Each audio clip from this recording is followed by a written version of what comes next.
The latest wave of US tariffs is more than just a headline. It is a signal that global markets are heading into a new regime. With the details of these tariffs out now in the open, investors can stop guessing and start analyzing. But what comes next is not just about trade. It is about how economies and markets respond to pressure. And for India, this moment could be both a challenge and an opportunity. Let's look at 5 points that will determine my market directions going forward. Number 1, the tariffs are known and now the reaction begins. Until recently, the markets were reacting to rumors. Now that the US has officially implemented wide-ranging tariffs, the uncertainty around what will happen is gone. This allows investors to shift focus to how will countries respond. Take Indian exporters, for example. Sectors like auto components, textiles, and chemicals that sell to the US might face near-term pains as global trade slows. But clarity also means that global supply chains will start to adjust now. And companies looking to reduce dependence on China may increasingly consider India as a sourcing or manufacturing base. That is already happening in electronics. Think of Apple's growing footprint in India, for example. Point number 2, the retaliation is coming and India could be a quiet winner. Other major economies like China and the EU are unlikely to sit back. Retaliation is expected, whether through tariffs, tech bans, or restrictions on US goods. In fact, China has already come out with counter tariffs. And this is bad news for global trade hubs like Germany or South Korea, whose economies rely heavily on export.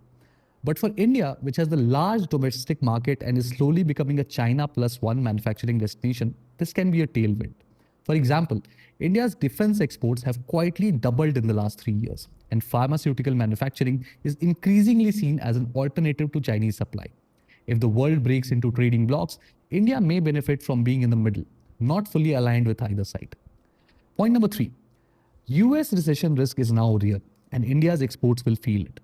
The tariffs will raise costs in the US and weaken consumer demand. A recession now looks far more likely than not. For India, this is not great news for its IT giants like TCS and Infosys, who rely very heavily on the US clients for revenue.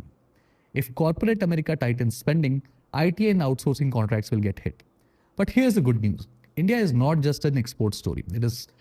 Its growth increasingly comes from domestic consumption. So think of HDFC Bank, LIC, IRCTC, Maruti, etc.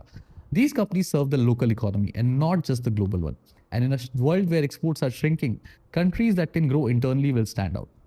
Point number 4, capital flows may freeze and INR will come under pressure. Whenever there is fear in the global markets, investors run to safety. And that usually means selling emerging market stocks and bonds and buying US treasuries. So we can expect some capital outflows from India, at least in the short term. The rupee may weaken and maybe even test 87, 88 levels against the dollar if things escalate. But unlike 2013 or 2008, India today has a strong external position. With over $600 billion in forex reserves and a relatively disciplined fiscal stance, the country has room to manage volatility. That does not mean equities will not take a hit, but it means any correction will likely be a buying opportunity for long-term investors. And number 5, back to basics and fundamentals will drive prices again. The last few years were driven by global liquidity and momentum. Stocks ran up because capital was abundant and interest rates were low.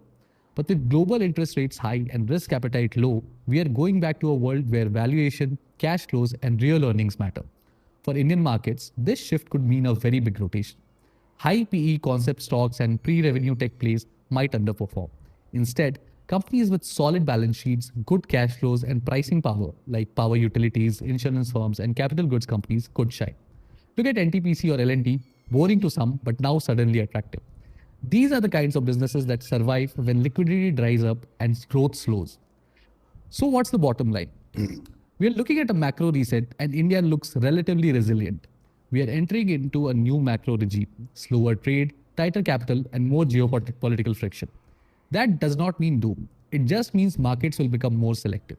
India, with its large internal market, improving macro stability, and growing role in global supply chains, may not be immune, but it is better positioned than most.